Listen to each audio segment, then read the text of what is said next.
bien nous avions suivi les événements depuis le début de la guerre. On ne s'attendait pas à ce qu'en quelques semaines, l'armée française soit complètement liquidée.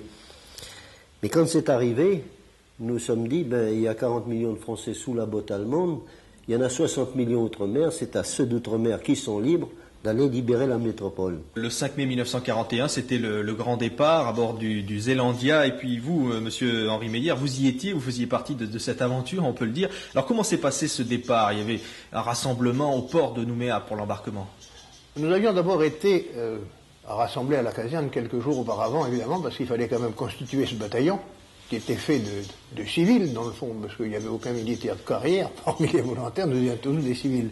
Donc nous étions à la caserne, nous sommes partis de la caserne le 5 mai au matin, pour aller embarquer, enfin direction le quai. On a, dans le fond, défilé, si on peut dire, en ville, accompagné par toute la population de Nouméa. Toute la population était là? Oh, c'était une foule formidable. Il y avait évidemment les parents de ceux qui partaient, les parents, le père, la mère, la femme, les gosses, tout ça, toutes les familles évidemment suivaient. Les parents savaient où vous alliez? Est-ce qu'il n'y avait pas une certaine émotion quand même? Ah, il y avait une très très grosse émotion parce que nous-mêmes nous ne savions pas exactement où nous allions. On est partis sans savoir. Bon, on est parti sur un bateau étranger, mais on ne savait pas exactement où nous allions atterrir.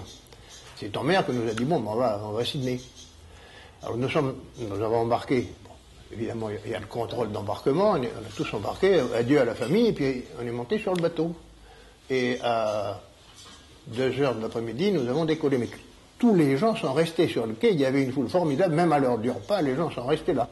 Alors dans cet engagement patriotique pour défendre la France, j'imagine qu'il y avait aussi une ambiance d'une certaine camaraderie entre vous. Et vous, monsieur Magnier, vous étiez un peu le chanteur calédonien. Là. Les Tahitiens avaient une certaine ambiance chez eux, les danses. Ils disaient, les Calédoniens, vous ne pouvez pas rester à la traîne, il faut que vous formiez quelques-uns, en trouver quelques-uns.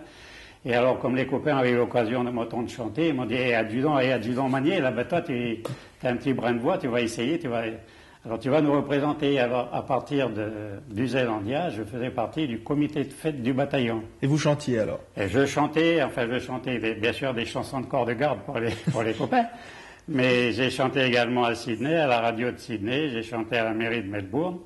Et puis il faut vous dire aussi que ça m'a servi avec les femmes par la suite. Alors demain, le 5 mai 41, cela fera maintenant bien longtemps et la cérémonie va avoir lieu. C'est un grand jour demain pour vous. Le 5 mai, c'est la fête du bataillon. Alors la fête du bataillon, pour nous, ça c'est le repos du guerrier, c'est un grand dégagement.